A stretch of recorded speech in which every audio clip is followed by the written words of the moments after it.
Welcome to the Emerging Lawyer series at the Coffee Conversation Show, powered by the Emerging India Forum TIF and a tech partner, Prime Infotech Solution. Theme is Scholar, Strategist, Storyteller, the Arbitrator's Life. We have with us Gautam Mohanty of Counsel at GESSEL Attorneys at Law.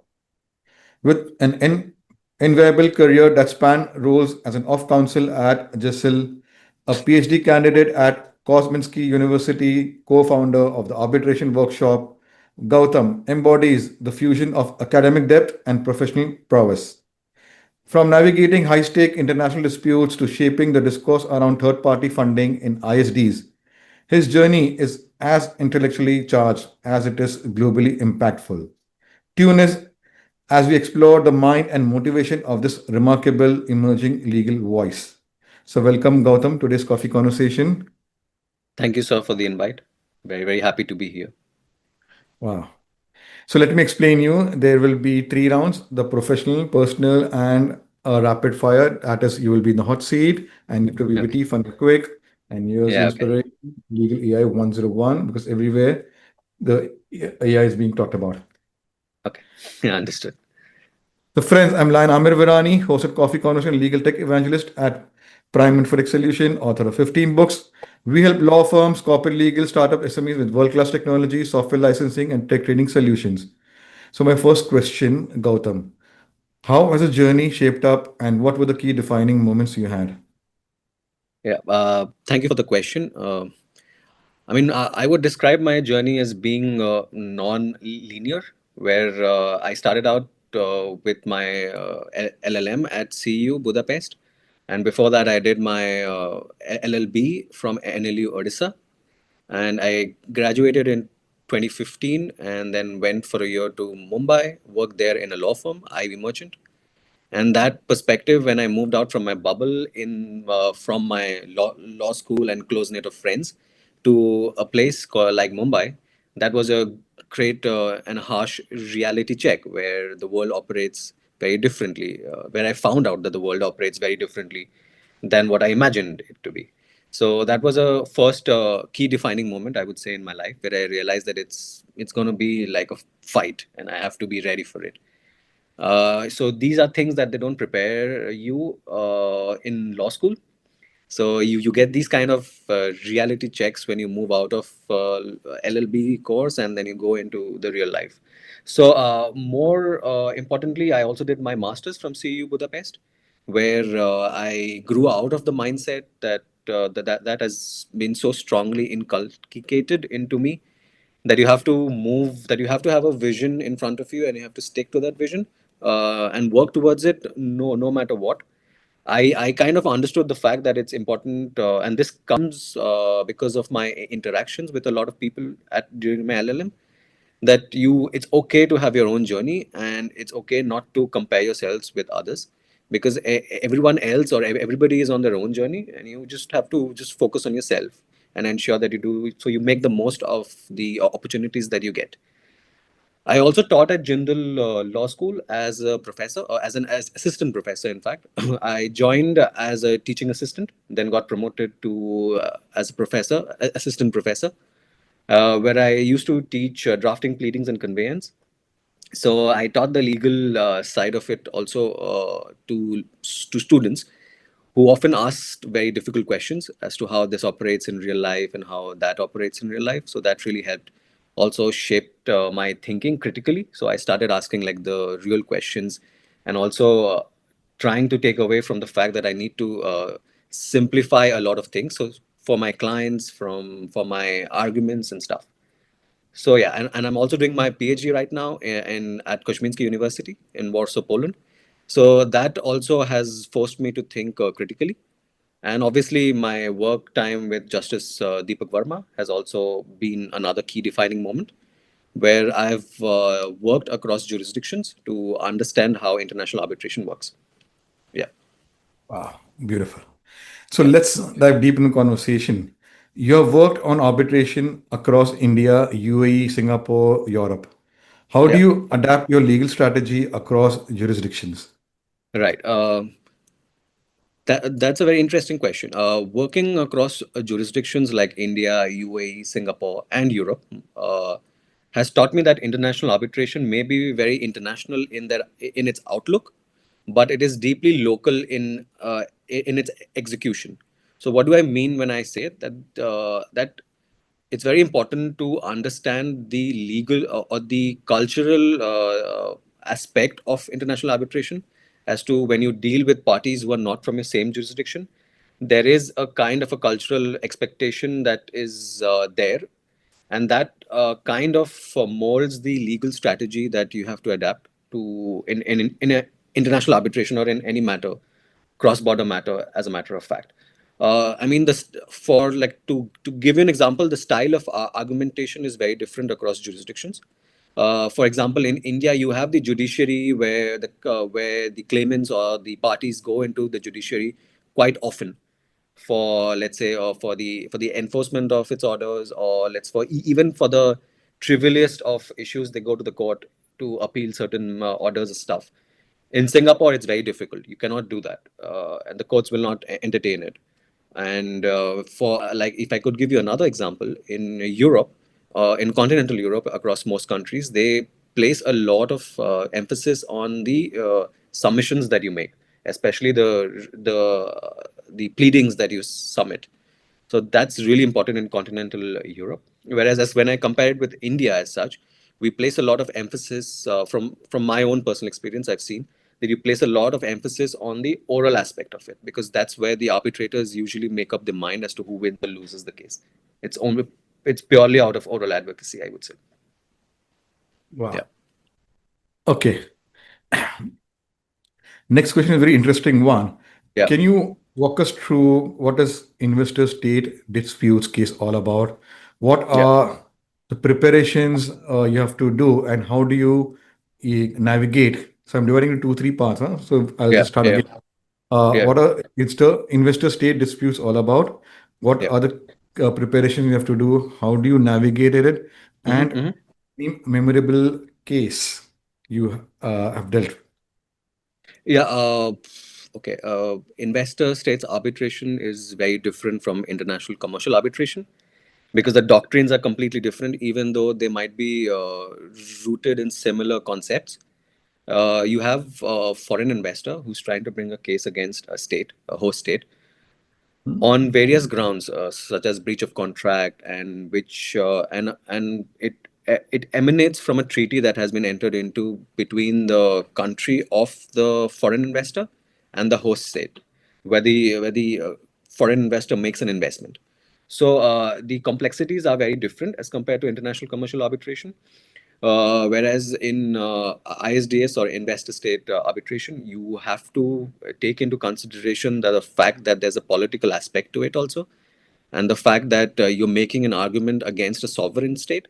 Whereas there are a lot of issues that come into picture, and I mean, the pleadings are also molded very differently as compared to international arbitration, where your arguments will be based on, let's say, for an example, fair and equitable treatment, most favored nation clauses, and obviously breach of contract aspect remains the same in both disputes, both kind of disputes, but it's completely different, and you have to be aware as to what is the sovereign situation happening in that state where you're going to file a case, and and more importantly, I think the arbitrators actually are more important in investor state as compared to international commercial arbitration, where the arbitrators need to be aware of the public policy ramifications of their award. So that's very rare, and that's why you find a very niche group of arbitrators who handle ISDS matters. Yeah. And also, one important thing is that you have to identify the regulatory gaps that that are very different in commercial arbitration and investment arbitration. Yeah. So last one you missed out. Yeah. Sorry. Any memorable or challenging case, and how do you navigate it? Yeah. I mean, it's difficult to say, because I mean, I can't disclose much information Yeah, yeah, about it yeah. as such. The But merits. yeah. But I was involved in advising a client who wanted to raise a ISDS dispute against India. So this is a PCA case, in fact, a Permanent Court of Arbitration at Hague. So we had to identify the facts. So this comes back to the important aspect that you have to also take a call whether the foreign investor is going to continue its operations in the country or not, or trying to break its relationship. Because let's face it, that when you initiate a case against a state in a forum like the PCA, your commercial relationships are going to be very bad at the end of it. If you win also, or if you lose also, because the state is going to invest a lot of money into it. So after looking into the pros and cons of it, we decided not to go ahead with that claim against the state, because it didn't make commercial sense to us. Even though we knew we had a very strong case on picture or on hand, we didn't press forward with that dispute. So, Wow. I mean, we went to that extent that we had our pleadings ready to submit. We had a first round of pleadings, which were in fact there with us. We were already drafting the claim statement, and but then we decided to go into settlement discussions. That's good. So settlement So, discussions are like also really interesting in ISDS as compared to international commercial arbitration, purely because there's a volume, because there's the cost aspect to it, which is like almost double or triple of international commercial arbitration. So that is one of the defining factors that I find very interesting in ISDS disputes. wow. So, Gautam, how do you view the future of third-party funding in arbitration? Is it a boon Yeah. or a concern? I've been working on third party funding as my PhD topic for the last 4 years. And having worked on it extensively for the last 4 years, I can say that it's a double edged sword. Double edged because there is the aspect of increasing access to justice for claimants who don't have the money to initiate cases. But there's also simultaneously an aspect that third party funding might lead to an increase of frivolous claims against parties, right? Because parties might bring speculative claims against, let's say, any company or anything just for the sake of it. Because third party funders, but then there's an important aspect to it that gets missed a lot of times in the debates regarding third party funding, is that third party funding or third party funders are only motivated by like profit making. So, unless and until a case that they're sure of after their due diligence will yield profits, they will not invest in any case. So, they select only a handful of cases where they invest.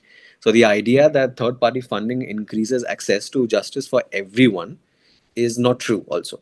It only increases access to justice for only a few people and who benefit from it, which is also good. I'm not saying it's bad, but I'm saying that it also needs more regulatory aspects to it, which need to be discussed, like from a legislative level.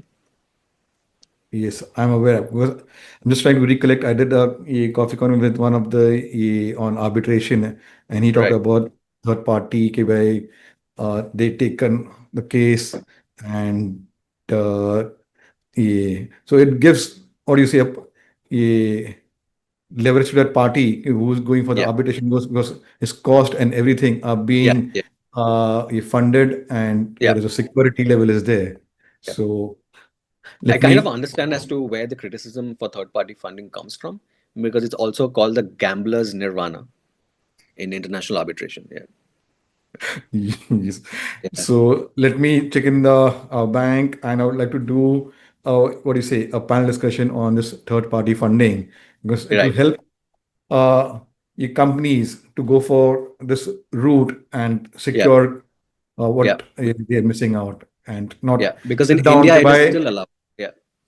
Because in Yes. India, it is allowed as of yet, as of date. So it hasn't been regulated as such, because then courts do take view from time to time about third party funding. But in general, it is allowed in India. Yeah. Good. Okay.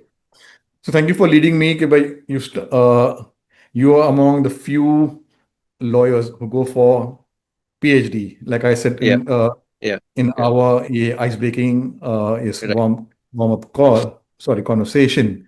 Uh, can you walk us through, for our young lawyers out there, how to go for, if they decide they want to do a PhD, and why? Right. The second question will be, why did you select to do PhD at Kozminski University.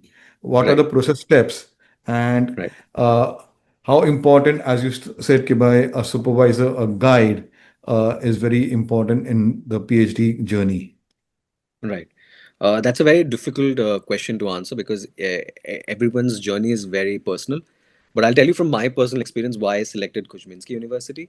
Uh, when I started to apply for the PhD programs everywhere, I got through some, I got through a few.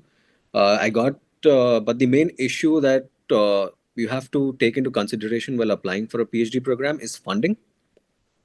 So funding is very, very limited. So that's the thing that you need to understand about PhD, because funding is very important for you to go to conferences, attend workshops, and go for exchanges. So that is something that you need to do at a preliminary point of view, that how much funding is there for a PhD student. Secondly, you need to figure out whether there's a stipend which is being given to you as a PhD student, because you understand that for 4 years you're going to be like working hard on your PhD topic, which means that your personal life will take a backseat at that point, and you will not be able to work or generate work during that period, because it's a difficult process. So you have to figure out whether they give you a stipend. And secondly, the supervisor. So you need to find a good supervisor, somebody who's ready to dedicate at least, let's say, 1 day every month to you and to speak to you, because because I when I started my PhD journey, I heard people tell me that PhD is a very soul journey or alone journey. So you're alone in this as such. And I think for the first 3 years of your PhD or 2 years of your PhD, depends on where you're doing it, it is indeed alone, because nobody teaches you a lot of things that you get to learn while you are working on your thesis. Because the biggest drawback of the Indian legal education is such that we don't get taught legal methodology in law school. So we don't know how to devise one. We don't know how to think of it as to how to develop one. We don't read about it. We just go in straight into subjects, and then we don't understand as to how they are drafted or made or why they were made in the first place. So these are things that you should consider, like funding, stipend, and supervisor, because then you can either take a call whether you want to be a big fish in a small pond, or a small fish in a big pond. So I decided I wanted to be a big fish in a small pond, in the sense that I realized after speaking to my supervisor that I will get good funding opportunities to go abroad to engage with other students, other faculties, which I did utilize at Kozminski, where I went to the Lottopack Center at Cambridge. I did also go to the Investment Law Center at the University of Bourgogne in France. So, and I went for like numerous conferences applying to funding. So it is very important that you realize that funding is something that you should take into consideration, and not only the name of the supervisor. Because I know people who've gone for very big names, and they are struggling to even get 1 hour for every like 3 months from that supervisor, because the supervisor is very busy. Because people think that the supervisor is going to guide you 24/7 as to what you write, how you think. But that's not the case, because he has his own life, he has his own things to work upon, and you're just going to be in like another addition to his list of students. So you need to make peace with the fact, and then you have to work on yourself really a lot.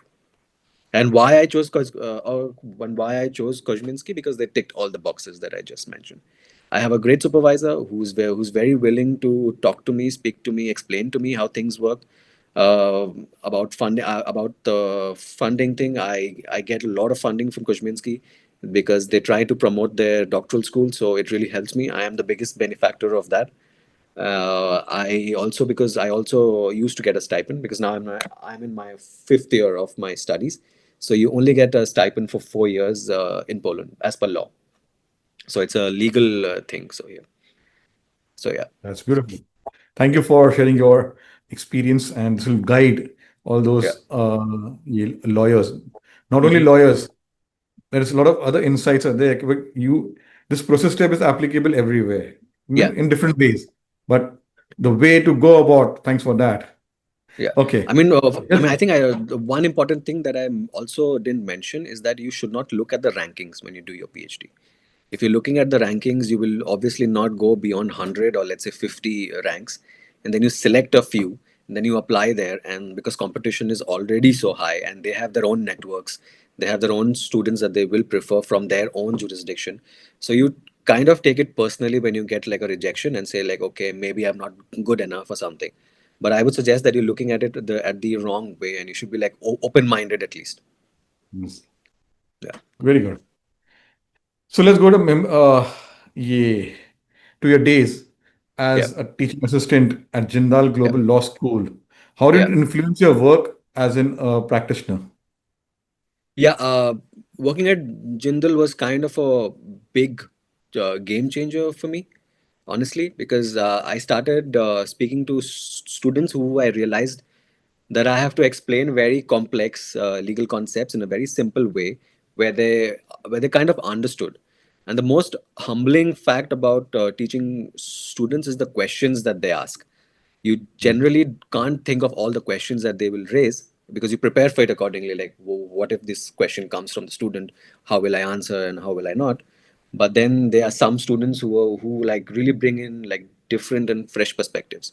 So in that sense, I think that has deeply shaped my experience as a practitioner because the idea that you have to have clarity and precision in your thinking while teaching students because you have a very limited time period and you have to finish the syllabus as such. That kind of in, influences me right now as to how I structure my arguments, draft my legal submissions, and even communicate with clients.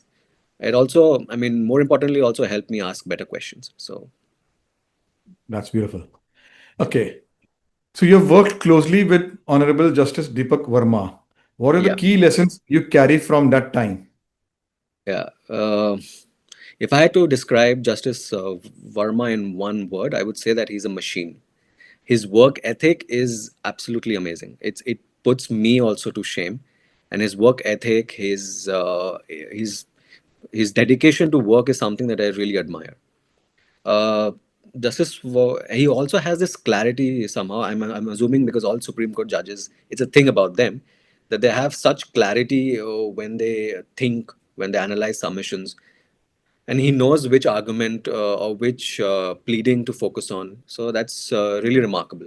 Yeah, and he has extremely high patience and a very good temperament where he's able to see the bigger picture. In fact, he knows that his decision will impact companies and lives, so he's willing to look at the bigger picture as such and not like only focus on the matter. Yeah, Wow.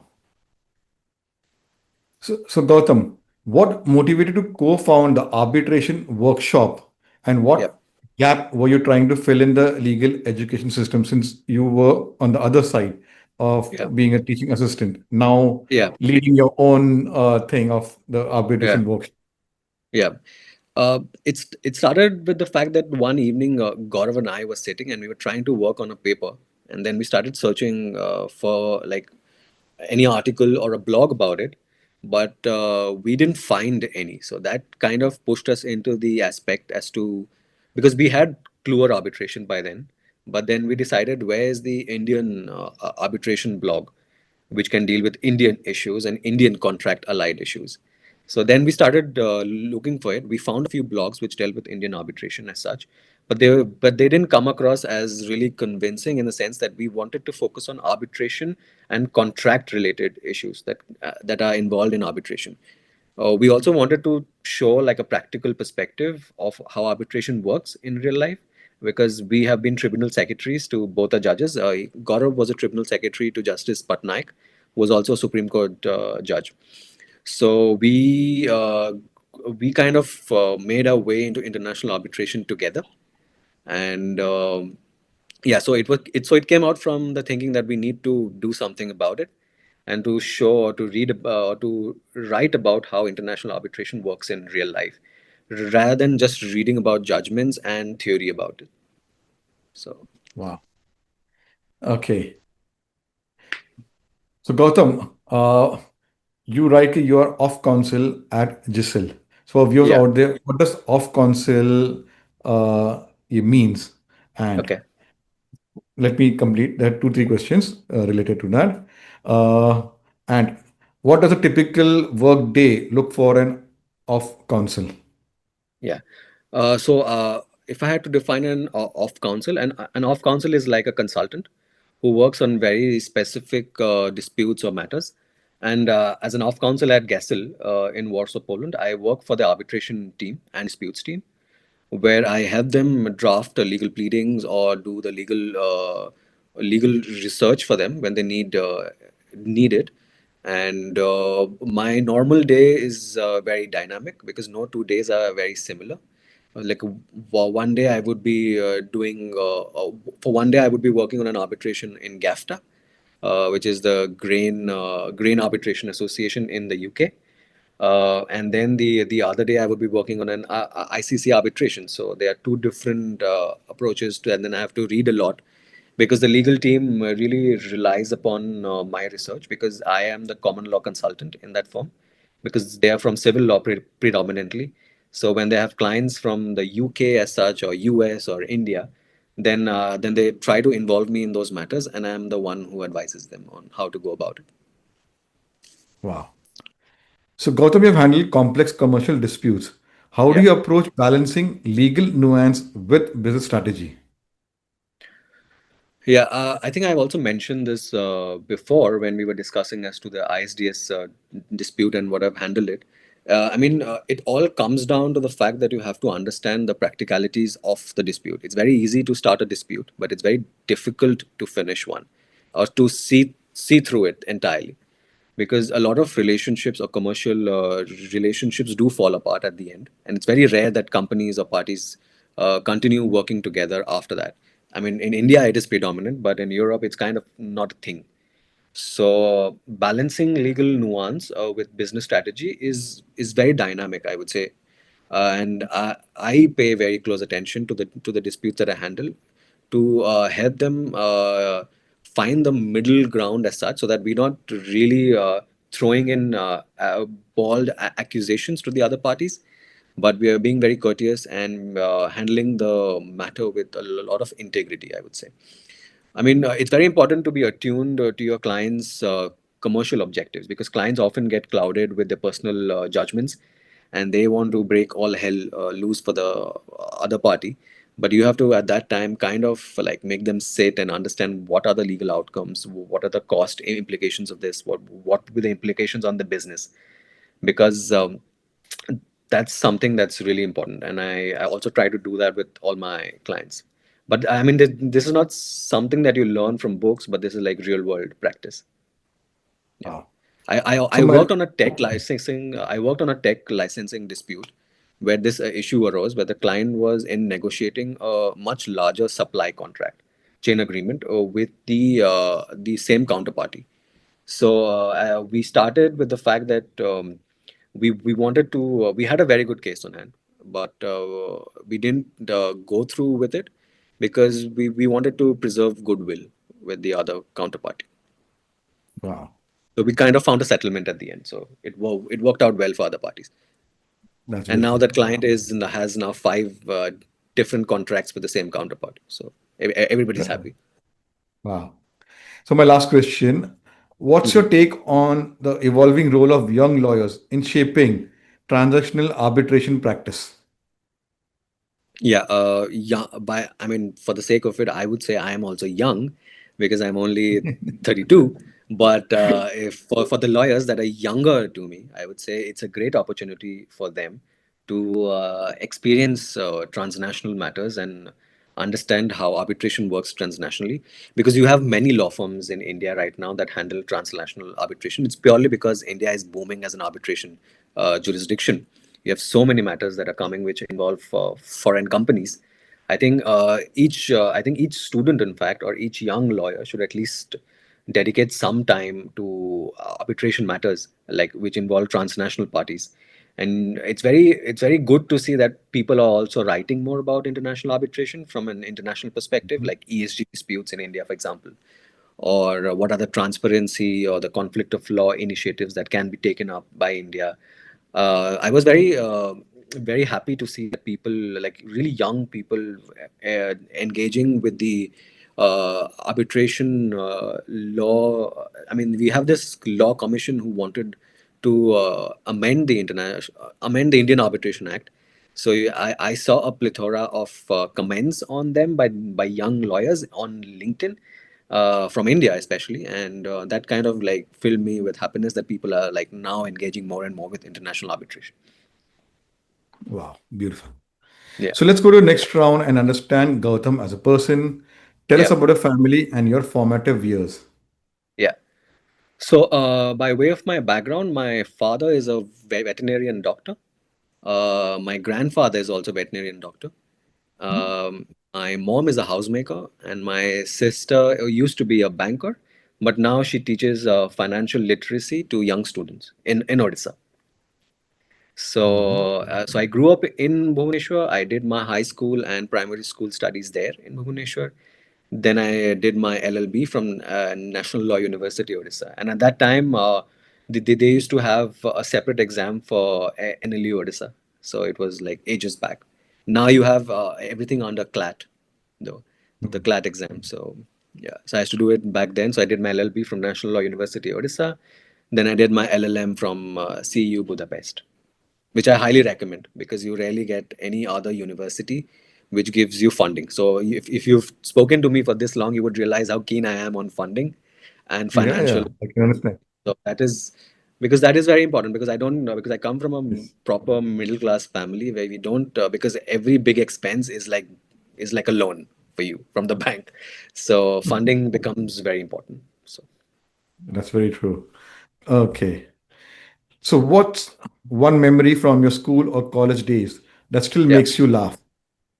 Yeah, I mean, there are a lot of things because I'm assuming because I know my friends will watch this after I finish, and I might offend a few, but then some of the best memories that I've had in my school, high school or primary school, was bunking classes to play football. Yeah, it was the best best part of the day for me because I really enjoyed playing football with my friends.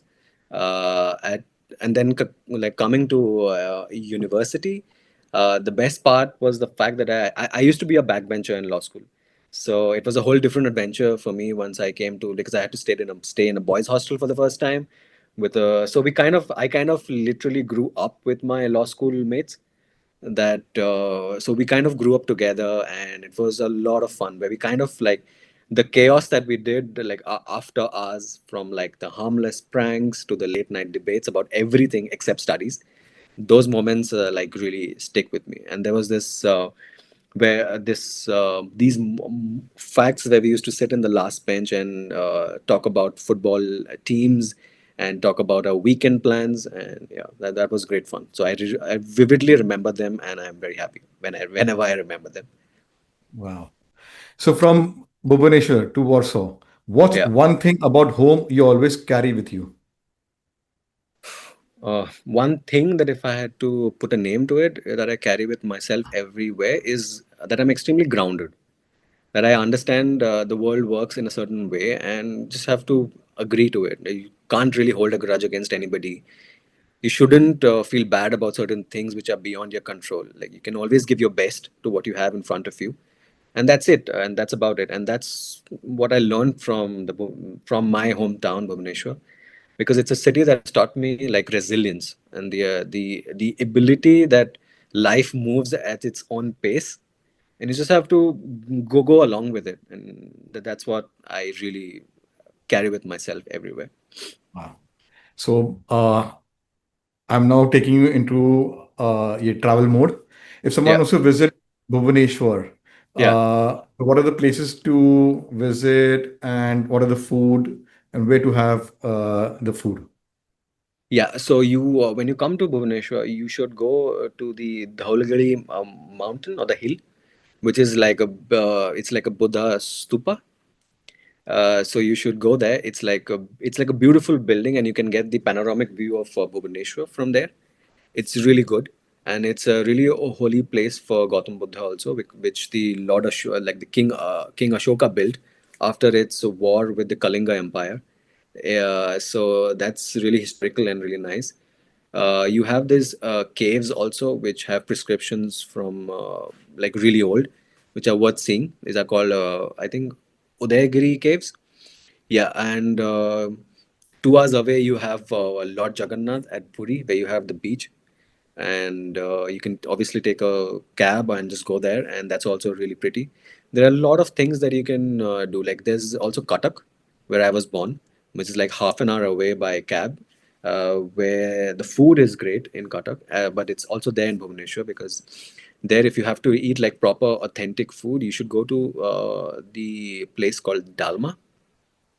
So dalma is like an Odia vegetable stew that you have, which I really love, and that's my comfort food as such, because it's simple, nourishing, and it's really makes you happy. I mean, it makes me happy. And you should try the sweets also. Bhubaneswar is a great city to try sweets. We have our Rasgulla, which the Bengalis will object to because they think it's theirs, but we have our own Rasgulla, which is very tasty. Yeah. Wow. But Okay. Bhubaneswar is a very clean city, so you can also walk around a lot. That's Wow. there. Good. So, what's that hobby or ritual that helps Yeah, you to unwind or recharge? yeah. So I like watching football a lot. I like watching football. I like watching cricket also. So if I want to rewind, I either watch football, whichever match is on, or because I follow the Premier League very closely. So I watch matches at the Premier League, or if I want to do a physical activity, then I go for runs, because I also run marathons. So I go for runs, and I also play a little bit of squash. So I play squash from time to time, just to relax a bit. Because I think squash is a great release, because it involves the entire body. You have to be really active. You have to run a lot. You have to smash the ball if you're given the opportunity. So that's a great release also at the end of the day. Wow. Okay. Which is a book or movie which has Yeah, deeply shaped your personal philosophy? yeah. The movies I would say are like Green Book, which has Mahershala Ali. I really loved that film. There's the Gladiator film. There's the Pursuit of Happiness. Are some of the movies that I really like, and that now that I can remember, that really, I wouldn't be bored watching them the second time. Wow. Yeah. Okay. The book, So, sorry, the book that uh-huh. has influenced me a lot is Unbroken by Laura Hillenbrand. Have you read it? I No. recommend. I highly recommend you reading it. It's an amazing book. Please share some more details about this book of Yeah. our So viewer. the book is about I think it's about a war veteran who I think he's an Italian, Lauren Zamperini. I think so he started out as a Olympic athlete, then went into war, then became a prisoner of war in three different Japanese camps, while he was lost at sea for some time, for at least 3 months, and how he survives everything. So that's insane as to how somebody can go through so much and yet survive at the end of it. So Wow. Beautiful. Okay. Since now you're based in Warsaw, yeah, what are the places someone wants to visit Warsaw? What are the places yeah, to yeah, check out the food yeah, and yeah. where to have food? And are there any Indian restaurants in Warsaw? Yeah, Warsaw, as people imagine, it's completely different from what people imagine it to be, because Warsaw has advanced so much, and I've seen it advancing so much in these 5 years. So I'm very excited for what will happen in the next 10 years, as such, because the unique thing about Warsaw is that you get the best out of West Europe and East Europe in Warsaw. So you can get the best food. If you want to try food, you get the best food in Warsaw, and you there's so many places in Warsaw, depending upon which cuisine you would like to eat. But Warsaw or Poland has this traditional pizza kind of a thing, which is like which is like very simple. It's like bread, which is baked with cheese and mushrooms, and a little bit of toppings that you can select, and it's called zapikanka, which I really like. So it's like a fast food snack, and it's their version of the pizza. and it's really nice. I highly recommend. You can get it along any street. I mean, it's really popular. And if you want to try Indian food, there are a few places that I like Indian food, but Indian food is, I mean, it's still getting there, but it's not as good as India, actually, to be fair. And I also like cooking, so I usually cook my own food. So I rarely eat at Indian restaurants, and I think I'm a good cook, so I also cook well. So yeah. Okay. So any Indians coming, they should come to your place too because घर का Yeah, खाना घर definitely, का. definitely. Everyone's invited. I'll be happy to talk to them and give them a meal. But then there are some places at the city center where there's good food. You can just walk around. There's so many places because Indian food is really popular in Warsaw, in Poland in general, and people love Wow. Indian food. But it's like a little bit mellowed down for their taste, so it could come across as a little bit disappointing, I would say, because the flavor is not there purely because they cannot handle flavor as such. Yes. Okay. So my last two questions are reflective. What are your plans for 2025 Yeah. personally and professionally? Personally and professionally, for 2025, I would like to pass my solicitor's exam because I'm currently preparing for my solicitor's exam in the UK. So I would like Hmm. to pass that exam and become a solicitor. Obviously, finish my PhD because I'm at the last stretch of it. I would, Wow.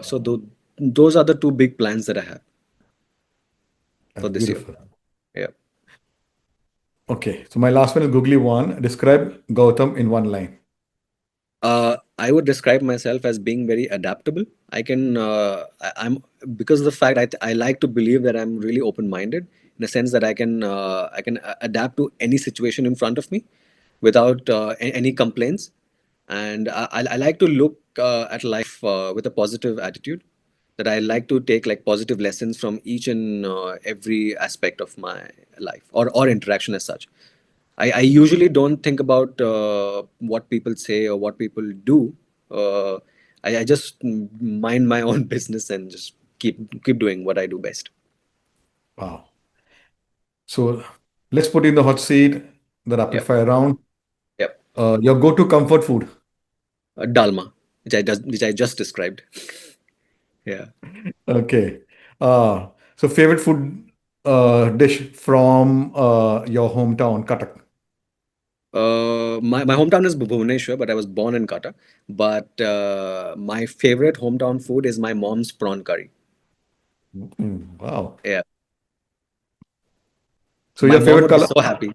My mom would be so happy to listen to this because I used to hate dalma as a kid, but now I have moved away from my hometown and India, and I miss it so much that I keep telling it to my mom every other day, and yeah, Mm, she'll be so happy about it. Yeah.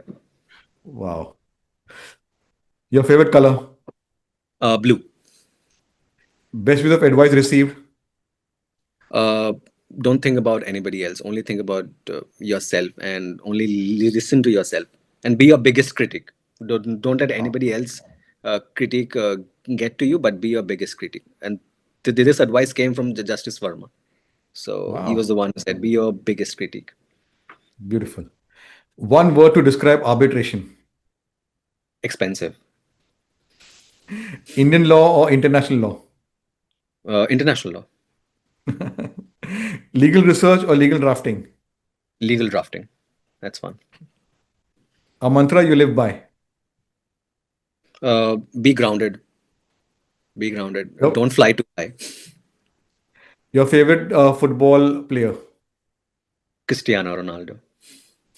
And your favorite cricket player? Rohit Sharma. Tea or coffee to recharge? Coffee. Anytime. Big coffee fan. Wow. So same. Yes. So you did well, and here's a book which will be sent to you. Perfect. Send your address. We'll send it to your Warsaw address. So, Perfect. friends, it was a lovely conversation. Yes, he's a storyteller. So, watch this episode. There are a lot of things like you want to become an international arbitrator, you want to practice in investor state disputes, you want to become do doctorate, PhD in law. So there are other things also. Okay, you want to visit Warsaw, so he's the person, your point of contact. His details will be there in the YouTube captions. So connect with him. So all those young legal professionals, what I've said, true. Okay, from becoming an international arbitrator, he's a person. So watch the piece of so many things. So all those 500 coffee speakers share the inspiring stories, journeys, and uh, we wish him ke he will be becoming a solicitor. So he's a, what do you say, an educator now, Yeah. completing his PhD. So we'll have to call him after we meet sometime. Okay, Dr. Gautam Mohanty. I mean, So yeah. so we would encourage you to write a book also about your journey, Yeah. Yeah. and Thank that will you. be really inspiring. Yes. So, subscribe to the Coffee Corner Show, and if you want to be featured like Gautam, visit our website or LinkedIn page, the Emerging India Forum, and uh, connect with one of our coffee speakers to invite you over a cup of coffee to continue the conversations. So we meet with another Thanks. coffee speaker and continue our conversations, inspiring ones. So take care. Thank you. Thank you. Thank you so much for invite.